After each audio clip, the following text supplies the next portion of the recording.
তো hello guys, তো ভিডিওটি ছিল আমার ষষ্ঠী পুজোর আগের দিনের ভিডিও। তো আমার এডিট করতে এত বিরক্ত লাগে, তো চলো, তো শেষমেশ ভাবলাম যে আমি আজকে একটু এডিট করে পোস্ট করি, না হলে আর কখন দেব ভিডিও আর কখন এডিট করব।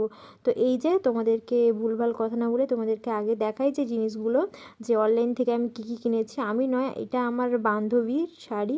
তো তোমরা ষষ্ঠী পুজোয় সবাই দেখেছো যে এটা আমার বান্ধবী পরছিল, কারণ আমার বান্ধবী আমার ফোনে অর্ডার দিয়েছিল। আর শাড়িটা এত সুন্দর, তোমাদেরকে কী করে বলি।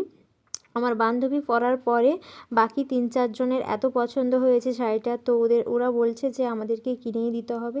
তো ঠিক আছে, তারপর গাইস শাড়িটা দেখা মাত্রই আমার যেন মানে কি বলবো, এত এত সুন্দর লাগছিল। আর মেন ব্যাপারটা হচ্ছে শাড়িটা এত হালকা আর এত কালারটা এত মিষ্টি, কি করে বলবো। তো শাড়িটা এত সুন্দর, আমি তো দেখেই অবাক হয়ে গেছি। তো আমার খুব পছন্দ হয়েছিল, তো পছন্দ হয়েছে, এখনও খুব পছন্দ। তো এই শাড়িটা আমি পরবর্তীতে কিনবো, যে কোনো কালার হোক আমি কিনবো। তো তারপর আমি একটু গায়ে দিয়ে দেখছিলাম যে কেমন লাগে। আমাকে তো খুব সুন্দর লাগছে মনে হচ্ছে, কিন্তু তোমরা জানিও যে কেমন লাগছে। যদি ভালো লাগে তাহলে নিশ্চয়ই কিনবো। আর তোমাদের যদি কোনো কিছুর লিঙ্ক লাগে তাহলে আমাকে কমেন্টে জানিও, আমি তোমাদেরকে দেবো লিঙ্কটা। আর এই যে দেখো, আমি একটু আনন্দে নাচ করছিলাম, কারণ একটা আমি চুড়ি অর্ডার দিয়েছিলাম। তো ভাবছিলাম যে এই চুড়িটা নিশ্চয়ই আমার শাড়ির সঙ্গে ভালো লাগবে না। তো তোমরা দেখেছো আমি সরস্বতী পূজায় পরেছিলাম, তো এই চুড়িগুলো আমার খুব ভালো লাগে। আমি দেখেছি অনেকে পরতে, তাই ভাবলাম যে আমি একটু কিনেই ফেলি। তো এই চুড়িগুলো কেনার পরে আমার আশেপাশে লোকেরা বলছিল এই চুড়ি পরবি, ভালো লাগবে না।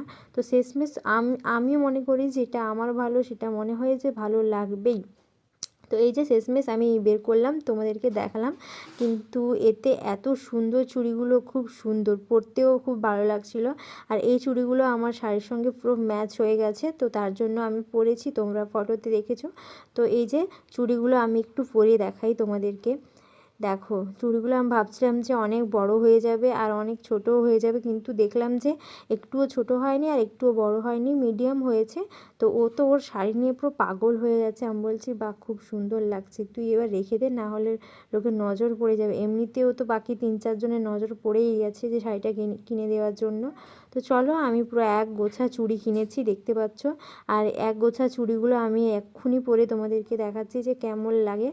আর এই যে দেখো, আমি চুড়িগুলো পরে নিয়েছি, তো জানিও যে কেমন লাগছে। আর একটা ব্যাপার হয়েছে কি বলো তো, যে আমার হাতে যে কোনো চুড়ি পরলে মনে হয় না যে আমার হাতটাকে খুব মানিয়েছে। আমার হাতে চুড়ি পরলে কেমন জানি বেকার বেকার লাগে। তো তার জন্য আমি খুব কম চুড়ি পরি। চুড়ি বলতে ওই যে শাড়ির সঙ্গে বাধ্যতামূলত যখন চুড়ি পরতে হয় তখনই পরি, নাহলে আদার্স সময় আমি তেমন চুড়ি পরতে পছন্দ করি না। আর এরপর তোমাদেরকে দেখাবো যেটা একটা